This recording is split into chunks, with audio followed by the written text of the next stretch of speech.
Chers amis, bonsoir. Nous sommes jeudi. Je suis ravi de vous retrouver comme chaque soir.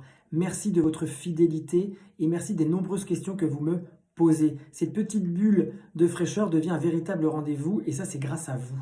Alors pensons, comme tous les jours, aux soignants, au personnel médical qui se battent pour nous. Notre devoir à nous est de rester à la maison. Je compte sur vous. Alors ce soir, je vais traiter d'un sujet auquel je n'avais pas pensé, pas pensé aussitôt. Mais vous avez été plusieurs à me poser la question de savoir si nous pouvions tremper ou pas nos tartines lors du petit déjeuner. Un indice prouve que le confinement a changé vos codes. Habituellement, les petits déjeuners se font un peu seuls à la va-vite sur le coin de la table.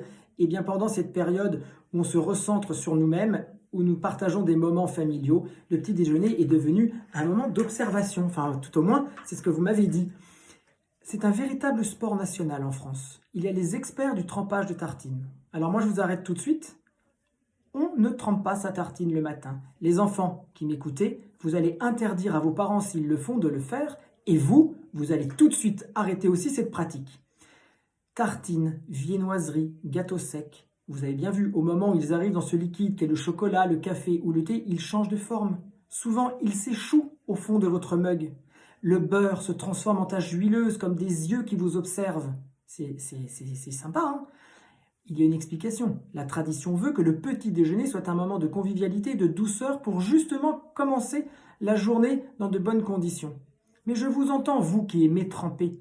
Eh bien, vous pouvez continuer, mais soyez des trempeurs, des plongeurs solitaires et matinaux.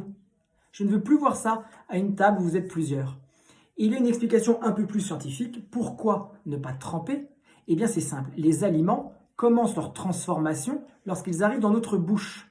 Le métabolisme est très bien fait. Alors pourquoi devancer ce que le corps sait faire tout seul? Telle est la question. Je vous retrouve demain. Passez une excellente soirée.